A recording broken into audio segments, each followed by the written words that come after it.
Seja bem-vindo. Muito obrigado pela consideração de estar acompanhando essa série.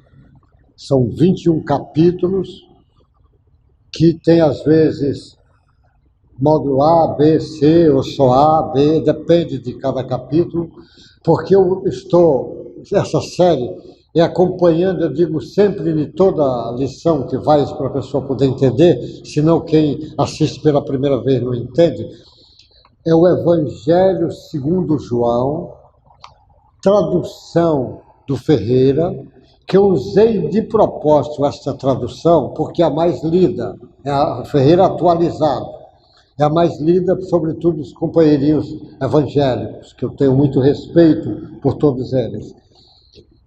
Poderia usar outra tradução, tem várias traduções boas, a de Jerusalém, a do Haroldo Dutra, que eu acho uma beleza, mas eu usei essa de propósito.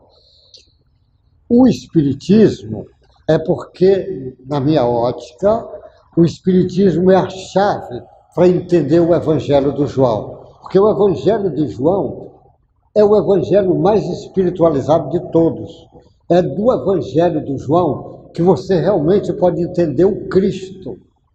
Os outros evangelhos, o do Marcos, o do Lucas e do Mateus, belíssimo, sobretudo do Lucas. Lucas é um poeta belíssimo, mas o evangelho deles não explica o Cristo tão bem como o do João. Por isso que eu escolhi o do João. Embora os outros é riquíssimo, sobretudo do Lucas. Lucas, para discutir a compreensão de doenças, é fantástico, o do Lucas. Depois, o Espiritismo abrindo esse leque desse entendimento. E eu faço a ligação com o estudo do inconsciente puro, que é um trabalho do professor Jorge Andréa. Eu sempre cito, muita admiração por esse mestre, que, graças a Deus, eu tive o privilégio de conversar com ele algumas vezes. Aqui em São Paulo, então, a gente se encontrava, conversamos algumas vezes, e ele deixou um trabalho que ainda será revisto pelos companheiros, sobretudo, que trabalham com a parte mental. Ele deixa um trabalho sobre o inconsciente. Ele divide o inconsciente em 3 partes, que não é o trabalho dele, o inconsciente já era estudado por tanta gente, mas ele divide o inconsciente atual, que é coisas dessa existência, que está guardada no inconsciente, o inconsciente passado arcaico, que está guardada sobretudo no perispírito, e o inconsciente puro, que é a parte divina de cada um de nós. Então, nessa compreensão, o inconsciente puro, o Evangelho de João tem o material que nós precisamos. E o Evangelho de João é mostrando o inconsciente puro de Jesus. O inconsciente puro de Jesus é como se fosse o inconsciente de Deus. E, ao mesmo tempo, dá para você deduzir as possibilidades imensas que o seu inconsciente puro possui. Quando os psicólogos, quando os médicos terapêuticos aprenderem a trazer essa informação do inconsciente puro para o atual consciente, eu digo porque eu faço isso na minha prática diária de terapêutico. Eu sou médico homeopata, eu trago isto. Então, é algo fantástico, mas nós vamos ver isso com o correr do tempo. Então, neste capítulo agora, esse capítulo, que eu chamei, ele fala a multiplicação de pães e peixes. Essa multiplicação de pães e peixes, o João, 90% do Evangelho do João, só ele tratou, os outros não trataram. Então, 90% do Evangelho de João não está nos outros. Mas essa lição, multiplicação dos pães e peixes, os outros trataram. Eu gosto muito do tratamento dos outros, mas essa do João, ele, como sempre, tem um jeitinho especial para falar. Olha como é que o João escreveu e o Ferreira traduziu para o português. Ele começa, ele vai do 1 ao 15, é como se fosse um capítulo inteiro, o 6º capítulo de 1 a 15, ele diz: depois destas coisas, que ele vai descrever nos outros capítulos, atravessou Jesus o mar da Galileia, que é de Tiberíades. Seguiu numerosa multidão, porque tinha visto os sinais que ele fazia na cura dos enfermos. É muito interessante, o João, ele não escreve milagre, como outros escreveram. O João diz sinais, ele fala sinais. Então, subiu Jesus, e eu acho que a palavra sinais fica muito mais interessante do que a palavra milagre. Então, subiu Jesus ao monte e assentou-se ali com seus discípulos. Ora, a Páscoa, festa dos judeus, estava próxima.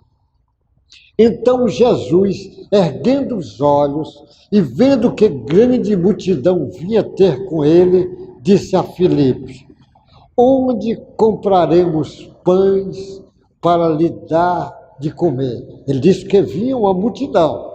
Os evangelistas descrevem que tinha 5.000 homens nesse dia. Eles antigamente não contavam as mulheres e crianças, porque mulheres e crianças eram consideradas ser inferior na época. Se tinha 5.000 homens, você imagine no mínimo 5.000 mulheres e crianças, eu acho que não tinha menos de 20.000 pessoas, mas que seja só 5.000 homens, já seria muito, mas tinha muitas mulheres e crianças, assim que os outros descrevem. Onde compraremos pães para lhe dar de comer? Imagina 20.000 homens, então, 20.000 pessoas. Mas dizia isto ele dizia isto, olha o que João escreveu, mas dizia isto para o experimentar, porque ele bem sabia o que estava para fazer. É que Jesus sempre surpreende no jeito dele, ele pega sempre de surpresa. Respondeu-lhe Filipe, porque ele tinha perguntado a Filipe: não lhe bastaria 200 denários de pão para receber cada um o seu pedaço? Um dos seus discípulos, chamado André, irmão de Simão Pedro, informou a Jesus: está aí um rapaz que tem 5 pães de cevadas e 2 peixinhos. Mas isso que é para tanta gente? Ele disse: 2 peixinhos e 5 pães de cevada. Mas o que é isso para tanta gente? Só de homem era 5.000? Disse Jesus: fazei o povo assentar, pois havia naquele lugar muita relva. Ele mandar as pessoas sentarem. Assentaram-se, pois, os homens em número de quase 5.000. Os homens eram 5.000. Então Jesus tomou os pães e, tendo dado graças, distribuiu entre eles, e também igualmente os peixes, quanto queria. E quando já estava farto, disse Jesus aos seus discípulos: recolhei os pedaços que sobraram, para que nada se perca. Assim, pois, o fizeram e encheram 12 cestos de pedaços de 5 pães de cevada, que sobraram o que haviam comido. Vendo, pois, os homens o sinal que Jesus fizera, disseram: este é verdadeiramente o profeta que devia vir ao mundo. Sabendo, pois, Jesus que estava para vir, com o intuito de arrebatá-lo para proclamar o rei, retirou-se novamente sozinho para o monte. Então vamos, analisar essa belíssima lição, a multiplicação dos pães. É uma lição fantástica. Primeiro, Jesus diz para ele, mostra sempre a compaixão de Jesus. Compaixão é uma marca do Cristo. Compaixão é uma marca do inconsciente puro do Cristo. Compaixão é uma marca de Deus. Compaixão é uma marca que você tem dentro de você. A compaixão. Só que você ainda não trabalhou igual do Cristo, mas você tem dentro de você.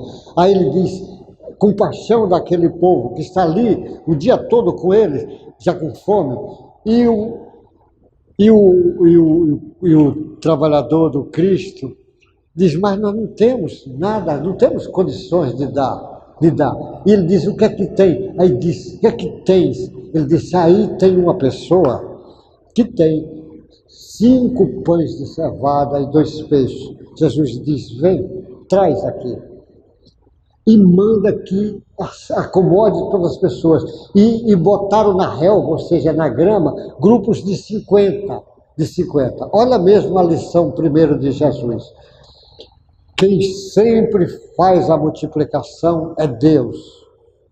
Jesus faz a multiplicação.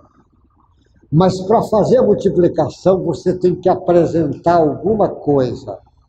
Ele pergunta, o que tens? 5 pães de cevada e 2 peixes. Você pode multiplicar. Se não tiver nada, você multiplicar nada vezes 100 mil é zero. Então, quando você quiser fazer alguma coisa por alguém, quiser montar uma creche, trabalhar com velhos, trabalhar com doentes, trabalhar na educação, apresente alguma coisa. Se você quer trabalhar com criança, diga pelo menos, eu tenho 2 xícaras de leite aqui para as crianças. O Cristo vai multiplicar. Deus vai multiplicar 2 por tantas mil. Agora, se você não tem nada, Ele não pode multiplicar. Ele sempre precisa que você mostre a sua vontade. A Madre Teresa fez 550 escolas na Índia, mais de 100 hospitais. Mas ela começou a apresentar, não tinha nada. Ela senta no chão, na favela, pega ali o chão, é o quadro negro dela, um pedaço de graveto, e começa a ensinar as letras para a criança. Então, ela agora ia ter uma multiplicação, como deixou 550 escolas. Mas você tem que apresentar alguma parte sua. Se você quer ser trabalhador do Cristo, comece. Mas comece com as coisas crísticas. Ou seja, comece alguma coisa com amor, com a paz, com a bondade, com a gratidão, as coisas crísticas. Porque se começar a coisa do ódio, da raiva, da mágoa, isso não tem nada a ver com o inconsciente puro, com as coisas crísticas. Mas Jesus também, quem vai trabalhar no lado espiritual tem que ser muito organizado. Ele diz, organize as pessoas, e os discípulos organizaram em grupos de 50. Ele não fez nada miraculoso, falando, eu vou fazer isso. Ele agradeceu a Deus. Normalmente, quem trabalha com as coisas crísticas, ele tem que aprender a agradecer. A gratidão faz parte dessa marcha evolutiva nossa.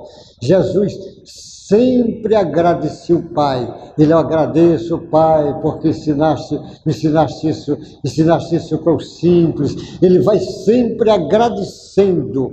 Agradecer é o primeiro caminho. Você aprender a agradecer. Agradeça as coisas mínimas. Seja grato pelo que a vida está te dando.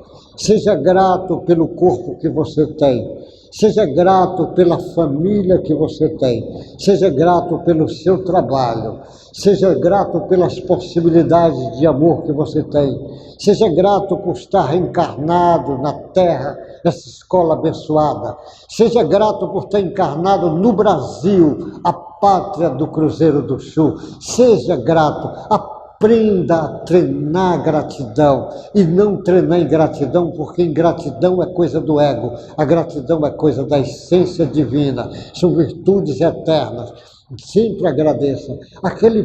Aquela gente bonita da Sexunuê, eles têm uma prática interessante deles. Eles vão varrer o pátio lá das reuniões deles e as pessoas pegam a vassoura e eles vão dizendo obrigado papai, obrigado mamãe, vai agradecendo, sobretudo os antepassados. A pessoa às vezes aprender a agradecer os nossos pais. Obrigado meu Deus. Quando você for dormir, agradeça a Deus o dia que você teve. Quando você acordar, agradeça a Deus que enquanto você estava dormindo, seus órgãos, seu sistema circulatório, respiratório, estava tudo funcionando. aprender a ser grato à vida, a exaltar a vida, a bênção da vida, a ser grato. Aí ele vai, manda as pessoas se disciplinarem, ficar na posição e agradece. E manda fazer a distribuição, e dá para todo mundo, e depois que saciou as pessoas, ele manda que recolher, porque você tem que treinar essas coisas da caridade, da compaixão, mas treinar com sabedoria, não é jogar à toa as coisas. Ele depois manda, recolhe tudo, a sobra, e a sobra ainda deu 12 cestos. Olha, tinha dois peixinhos e 5 pães, a sobra, 12 cestos, porque a sobra tem que ser usada. Eu lembro, aqui nesse centro espírita que está fazendo gravação, eu lembro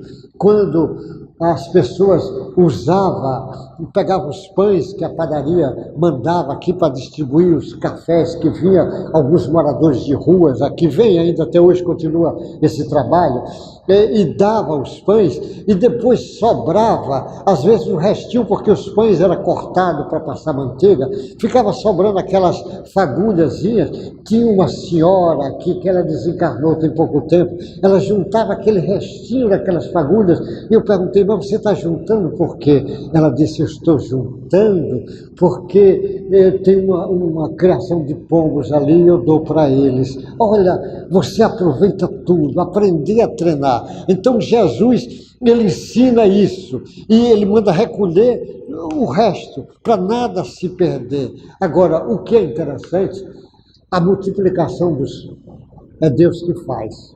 Jesus é o representante de Deus, ele vai. E ele manda os discípulos distribua. Quem faz a distribuição foram os discípulos, os trabalhadores do Cristo. Então não é você que vai fazer a multiplicação, mas você que vai fazer a distribuição.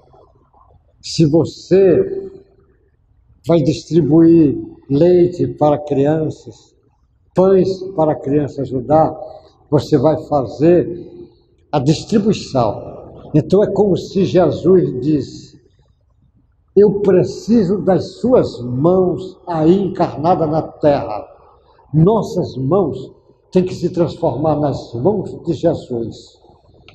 Nosso falar tem que se transformar no falar de Jesus. Nosso olhar tem que se transformar no olhar de Jesus. Nosso caminhar no caminhar de Jesus. Olha o que está reservado para você, meu irmão. E Jesus, quando vendo que as pessoas ficaram tão empolgadas, que disseram, esse é o verdadeiro Messias, já queria transformar ele em rei, porque o povo de Israel sonhava tanto com a chegada do Messias, o novo rei, para se libertar do povo romano, do domínio romano. E Jesus, sabendo que o povo já estava pensando nisso, ele imediatamente sai e vai de novo ficar isolado para fazer as suas orações, porque o reino dele ainda não chegou a vez, porque o reino dele, como ele diz, não é desse mundo. Jesus não veio para esse reino desse mundo agora. O reino de Deus, o reino dele é o reino de Deus. E o reino de Deus é o reino crístico que está dentro de cada um. Esse reino do inconsciente puro. O reino de Deus é o reino do inconsciente puro de cada um que vai acordar. O reino de Deus vai ser instalado depois, à proporção que vamos acordando. Esse reino de Deus, como ele diz várias vezes, não está aqui nem acolá, está dentro de cada um. Mas as pessoas não podiam entender o que é que ele queria dizer com esse reino de Deus. Essa multiplicação dos pães continua acontecendo. Milhões de pessoas multiplicando as coisas. Divaldo Pereira Franco, qual o dinheiro que Divaldo tem? Coisinha, salário pequeno, mas olha o trabalho que ele fez da mansão da criança lá em Salvador. É a multiplicação dos pães. Foi Deus que fez e ele apenas distribuiu.